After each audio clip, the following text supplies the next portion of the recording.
I was 23 when I moved there, carrying 2 bags, an old laptop, and the kind of embarrassment you cannot pack away. I had spent a year at community college, telling everyone I was figuring things out. The truth was, I stopped going to classes halfway through the second semester. I worked random shifts, missed payments, and watched people I knew move forward while I stayed in the same place. My older sister lived near Naples and let me use her spare room until I got steady work. She tried not to make it feel like charity. "You just need structure," she told me. I hated that she was right. The pool company hired me 2 days after I applied. The manager, Rick, looked at my arms, asked whether I could handle the heat, and handed me a faded company shirt. "Show up early and don't skip steps," he said. "That puts you ahead of half the people we hire." The job was simple once I learned the routine. I started before sunrise, loaded chemicals into a white truck, checked the route on a tablet, and spent the day moving between neighborhoods that looked nothing like where I grew up. Every house had trimmed bushes, clean driveways, and windows too large for rooms that seemed empty. Most homeowners never came out. Some watched me through the glass. Others left notes about tiny marks on the pool wall as if I had personally placed them there. I did not mind being ignored at first. It made the route easier. Skim the surface, brush the walls, empty the baskets, test the water, check the filter, enter the numbers, move on. By the end of each day, my shirt smelled like sunblock, wet concrete, and chlorine. My hands stayed dry no matter how much lotion I used.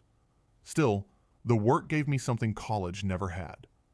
At every stop, there was a clear problem, a set of steps, and a moment when I could say I was done. After a few weeks, Rick gave me a regular route. That was how I ended up at the Hayes house every Thursday.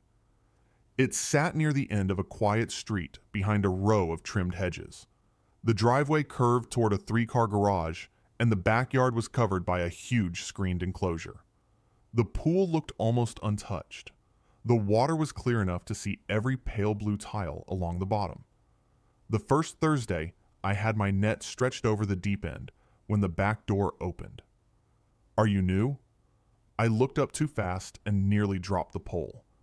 She stood under the shade of the patio roof, one hand resting on the doorframe. She looked younger than I expected from the account information, though still clearly older than me. Her dark hair was tied back, and she wore simple white shorts and a loose green top. Nothing about her seemed arranged, but everything looked right. "Yeah," I said. "Adrian. I took over this route." "Monica?" She smiled as if we had met somewhere before. I nodded toward the pool. "Everything looking okay?" "So far." "You seem more careful than the last guy." It was a small comment. She probably forgot it 5 minutes later. I carried it with me for the rest of the day. Most customers talked to the shirt, the truck, or the company logo. Monica looked directly at me. When I explained that I was checking a little debris near the drain, she listened instead of walking away halfway through. Before going back in, she asked, "You'll be here Thursdays?" "That's the schedule." "Good. I like knowing who is coming to my house." The next Thursday, she appeared again. Not right away. I had already opened the equipment area and started checking the pump when I heard the patio door slide open. "My husband thinks that sounds different," she said. She stood beside me while I listened. The pump sounded normal. I checked the pressure, opened the basket, and looked for anything that might explain what Colin had noticed. "It seems fine," I said. "Maybe the cover was vibrating." "Colin hears one strange sound and thinks the whole system is about to fail." She said his name casually, but it landed between us like a reminder. Then she held out an orange sports drink. "You look overheated." The bottle was cold enough that water ran over my fingers. "Thanks," I said. "You didn't have to do that." "I know." That answer made me look at her again. She asked how long I had been working for the company. I told her not long. She asked whether I was from Naples. I said no, then gave her the simple version about moving near my sister and needing a fresh start. A fresh start at 23? She asked. It felt late when I got here. Monica leaned against the patio post. 23 is not late for anything. I laughed because I did not know what else to do. The week after that, she remembered my sister's name. The week after that, she asked whether I had found a better truck yet. I had mentioned once that mine shook at stoplights, and somehow she held on to it. She started bringing out the orange bottles without asking. Sometimes she stood near the shallow end while I worked. Sometimes she sat at the patio table and kept talking while I cleaned the filter. She asked questions that did not sound important until I answered them. Did I live alone? Did I like the job? Was it temporary? Did I know what I wanted to do next? One Thursday, after I finished brushing the steps, she watched me enter the readings into the tablet. Do you ever get tired of going from house to house by yourself? She asked. I looked through the screen toward the empty yard next door. Sometimes. Monica nodded slowly. I understand that. She did not explain what she meant. She just held my eyes for another second, then went back through the patio door. I stood there with the tablet in my hand, even though I had already entered every number. On Friday, I caught myself thinking about something she had said. On Monday, I checked the route to make sure her stop had not moved. By Wednesday night, I was already wondering whether she would come outside again. That was when I realized Thursday had become the day I looked forward to most. By the time another Thursday came around, I had stopped pretending Monica's timing was accidental. She never stepped outside the second I arrived. That would have made it obvious. She waited until I had opened the gate, pulled the hose across the patio, and started working. Then, usually 5 or 10 minutes later, the back door would slide open. "Oh, you're here." She always said it like she had just noticed the truck. That morning, she came out holding an orange sports drink. "I remembered," she said. I took it from her. "You always bring orange." "Because you said lemon tastes like floor cleaner." "I said it tastes fake." "You made a face." She copied the face badly, and I laughed harder than the joke deserved. The bottle was already open. Ready? I noticed that for some reason. She had twisted the cap loose before bringing it outside, like handing me a drink had become part of a routine. Monica sat at the patio table while I tested the water. "So, where did you grow up?" she asked. "Near Fort Myers." "That's not far." It felt far when I was younger. Everything feels far when somebody else controls the car. I looked at her. "You say that like you remember." "I remember more than you think." That was how she talked. She made normal conversations feel private. She never rushed through a question. She watched while I answered, then remembered details weeks later. I told her about the apartment where I grew up, the parking lot where my friends and I played basketball, and how my mother worked mornings at a medical office. I told her my father had moved north when I was in high school, and that we spoke a few times a year. She did not give me a sad look. I liked that. Instead, she asked, "Do you live with your sister now?" "Temporarily." You always add that word. Because it is temporary. What happens next? I shrugged and rinsed the testing tube. I get my own place. Better truck. Maybe save some money. And after that? I don't know. Monica rested her chin against her hand. You act like you don't care, but you do. I smiled. You got all that from a water test? I pay attention. Nobody had ever said that to me in a way that felt like a promise. The next week, she mentioned Colin while I cleaned the filter. He noticed the lawn company missed a corner, she said. Walked straight through the kitchen and out the front door to check it. Sounds serious. He notices everything outside. She gave me a small smile, but it was not really a happy one. What about inside? I asked. Monica looked toward the house. He answered 3 emails during dinner last night before he asked how my day was. I knew I should have kept my mouth shut. She was married. Her complaints were not an invitation. At least that was what I told myself. Still, I said, maybe he thinks work is more important. Maybe everybody thinks what they're doing is more important. Then she changed the subject so smoothly that I wondered if I had imagined the weight in her voice. After that, Colin became part of our conversations without ever appearing. Monica did not insult him. She did not call him cold or cruel. She just gave me small examples. He noticed the thermostat, but not her haircut. He remembered meetings, but forgot a dinner they had planned. He bought things for the house instead of asking what she wanted. I listened because I liked being the person she told. A few Thursdays later, I was wrapping the hose when Monica stood in the doorway and frowned at the lock. "This thing keeps sticking," she said. "Can you look at it?" I glanced at my truck. "I'm not really a lock guy." "You work with tools." "That's not the same thing." "Please?" She said it lightly, but neither of us moved.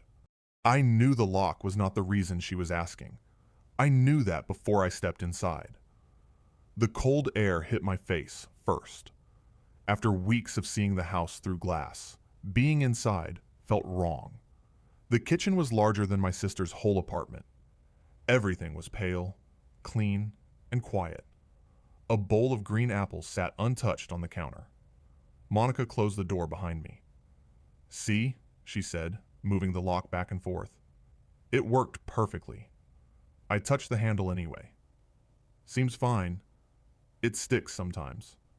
"Not now." "No, not now." We both looked at the lock, then at each other. She was standing close enough that I could smell her shampoo. My hands were still damp, so I wiped them on my shorts. Monica noticed. "Do you get nervous easily?" she asked. I tried to smile. "Depends who I'm standing next to." Her expression changed, just slightly. Then she put her hand on my arm. It was not dramatic. That almost made it worse. There was no big speech and no sudden move I could blame on confusion. She touched me slowly, giving me plenty of time to step away. I did not. For a few seconds, neither of us said anything. Then Monica whispered, "You should probably finish your route." Probably. But I stayed. After that Thursday, the house had two versions. Outside, I was still the pool guy. I checked the chemicals, brushed the walls, and entered the readings. If a neighbor looked through the screen, there was nothing strange to see. Inside, the visit became something we never named.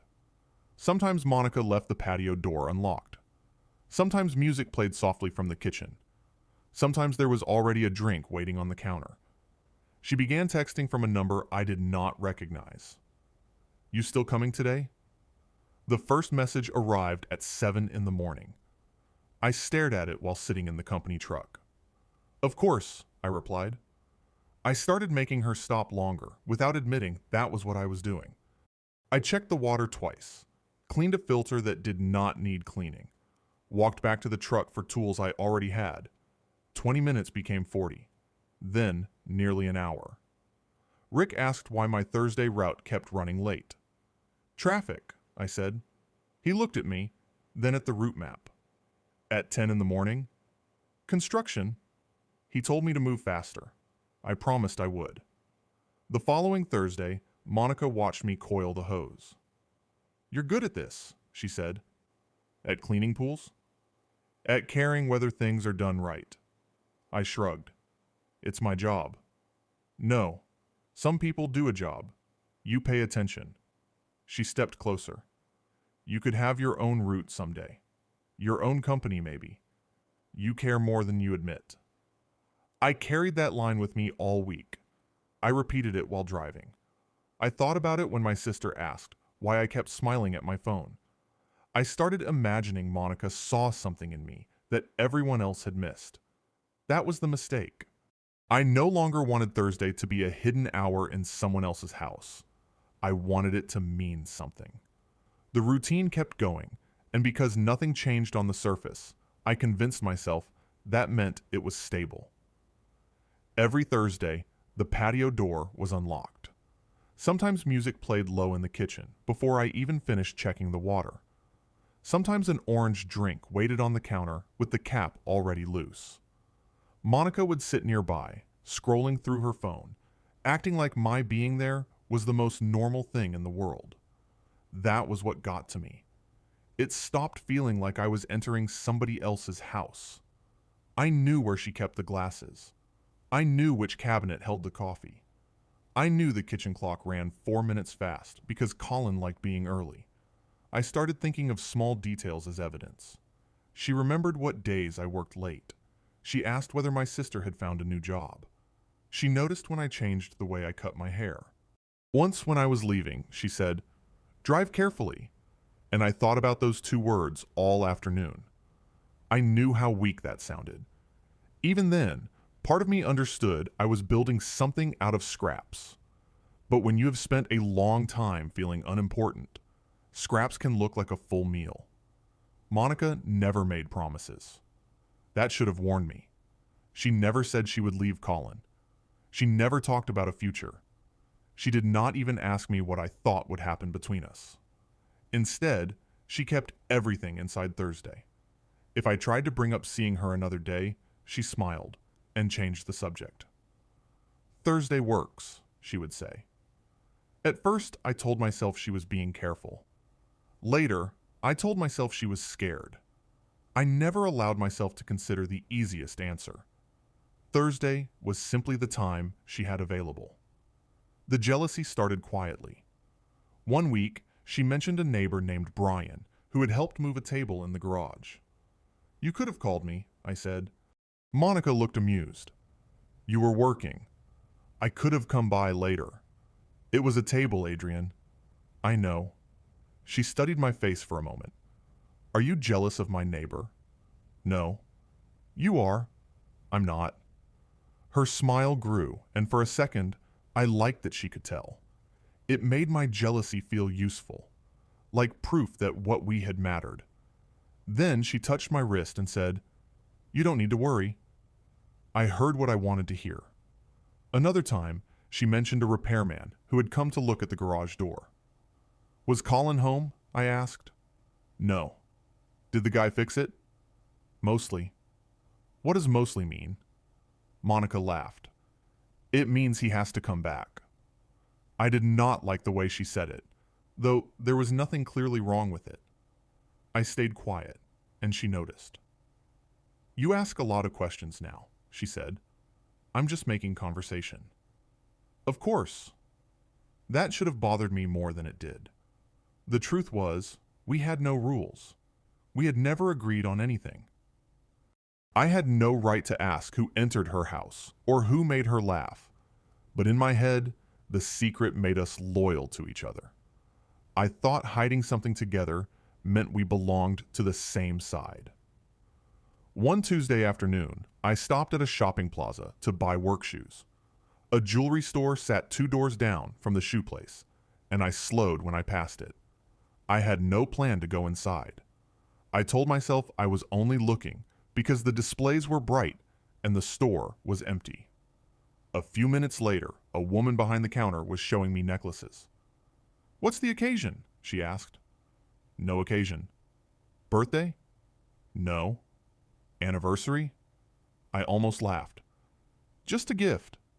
She laid 3 thin chains on a black pad. One had a small round pendant. Another was plain. The third had a tiny flat bar that caught the light when she moved it. I picked the third one because it looked simple, not too serious. That was what I told myself. The price was more than I had expected. It was close to what I made in several days, and I stood there too long staring at the number. The woman behind the counter waited. "I'll take it," I said. She placed it in a small cream-colored box and tied a narrow ribbon around it. I carried the bag to my truck and sat behind the wheel without starting the engine. I knew exactly what the gift meant. It was a test. I wanted to see her face when she opened it. I wanted her to understand that I did not see myself as a passing part of her week.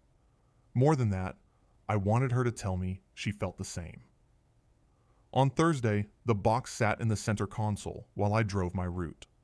At every stop, I checked to make sure it was still there. By the time I reached her street, my hands felt unsteady. I parked near the curb instead of pulling fully into the driveway. The garage was open. At first, I only saw Monica. She stood near the side of the garage in a blue top, her hair loose around her shoulders. Then a man stepped into view. He wore gray work pants and a shirt with a garage repair company logo. I stayed in the truck. There was nothing strange about a repairman being there. She had told me the garage door needed work. I reached for the necklace box. Then Monica laughed. It was the same laugh she gave me when I made a nervous joke. Warm, soft, slightly quieter at the end. The repairman said something I could not hear. Monica touched his arm. Not by accident.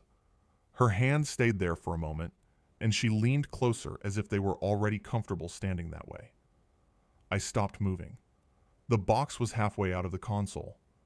I watched him smile at her, watched her lower her voice, watched the easy way she stood beside him. Nothing about it looked new. That was the part I understood immediately. Maybe there was an innocent explanation. Maybe they had only met that morning. Maybe I was seeing one small moment and turning it into more. But deep down, I knew the pattern because I had lived inside it. The laugh, the touch, the feeling that she was speaking to one person, even though the world was still around them. She had done all of it with me. I looked down at the cream-colored box in my hand. The first thing I felt was not anger. It was embarrassment. All those drinks, all those questions, every remembered detail, every unlocked door. I had turned them into proof because I needed them to be proof. Monica had not told me I was different. I had told myself. She knew how to make a man feel noticed. She knew how to create a small private space and let him believe he had earned it. I put the box back in the console. Then I started the truck and drove away, without calling her name. I drove for about 10 minutes before I realized I had passed my next stop. The route tablet was still telling me to turn around, but I kept going until I found an empty parking lot behind a closed furniture store. I parked near the loading area, left the engine running, and sat there with both hands on the wheel. The necklace box was in the console. I pulled it out and held it in my palm. It looked smaller than it had in the store. Cheap, almost. Not because of the price, but because of what I had expected it to do. I had imagined Monica opening it slowly.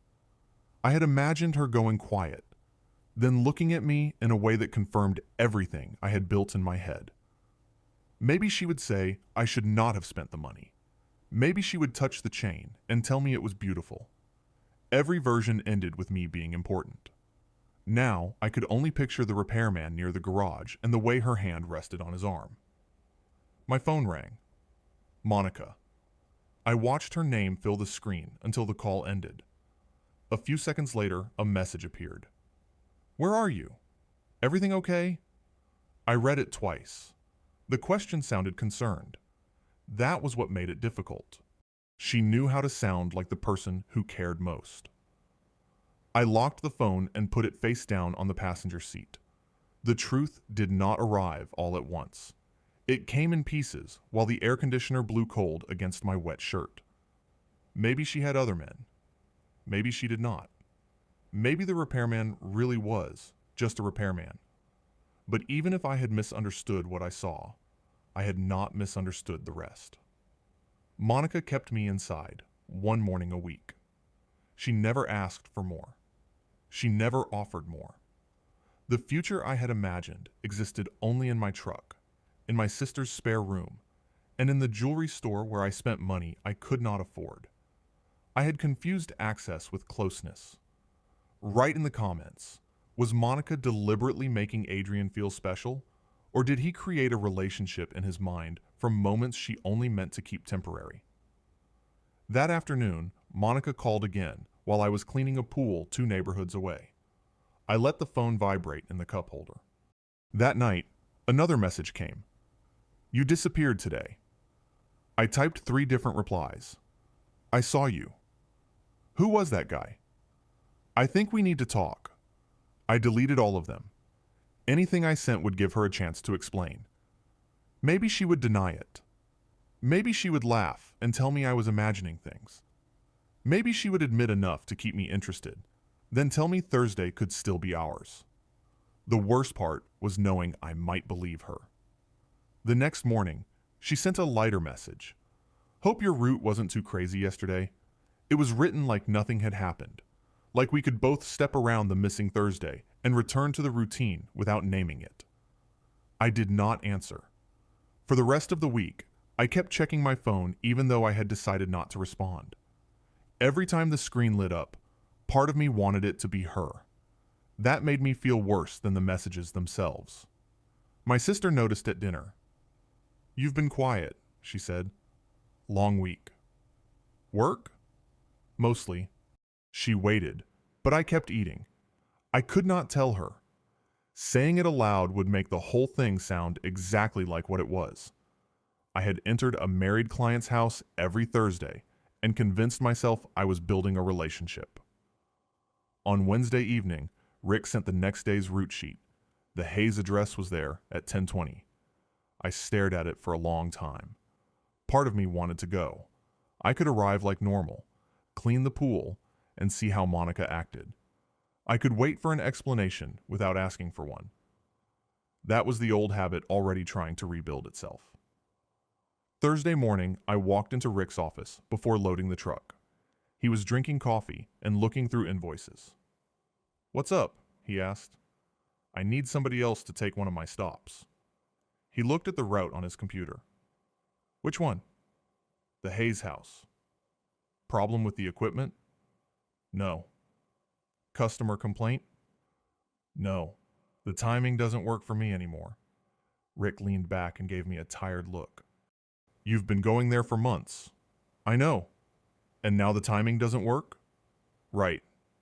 He studied me for another second. I thought he might ask more, but he only clicked the address and moved it to another route. "Fine. Luis is close enough." "That's it?" "What else would it be?" "Nothing." He went back to the invoices. I stood there for a moment, surprised by how ordinary it was. No final meeting. No explanation. No last look across the patio. Her house disappeared from my route with one click. Later that morning, Monica called. I watched the screen until it went dark. She did not leave a message. For the next week, the necklace stayed in my glove box. Every time I opened it for paperwork, I saw the cream-colored box pushed behind my registration. Finally, on a Tuesday afternoon, I returned to the jewelry store. The same woman was working. "Did she not like it?" she asked. I never gave it to her. The return period had passed, so the store would only buy it back as used jewelry. The amount she offered was much lower than what I had paid. I accepted it anyway. When she counted the money, I felt strangely calm. Losing part of the price seemed fair. It was what the lesson cost me. Monica sent 2 more messages after that. One asked whether I was upset with her. The last one said she hoped I was doing well. Then her number stopped appearing. The route became ordinary again. Early mornings, filters, hoses, dogs watching through sliding doors, homeowners who barely noticed when I arrived and did not look up when I left. For a while, being ignored felt heavier than before. Then it slowly stopped feeling personal. One afternoon, I was brushing the steps of another perfect pool while the Florida heat pressed against the screen enclosure. The owner had left a bottle of water near the gate with a note that said, "Thanks." I drank it, finished the job, and moved on. Monica had made me feel chosen because she knew I wanted that feeling. Maybe she was lonely too. Maybe that was how she handled the quiet parts of her life. I did not need to turn her into a villain to understand what she had done. I had wanted to be special to her. The truth was colder and simpler. I had been close, young, lonely, and available.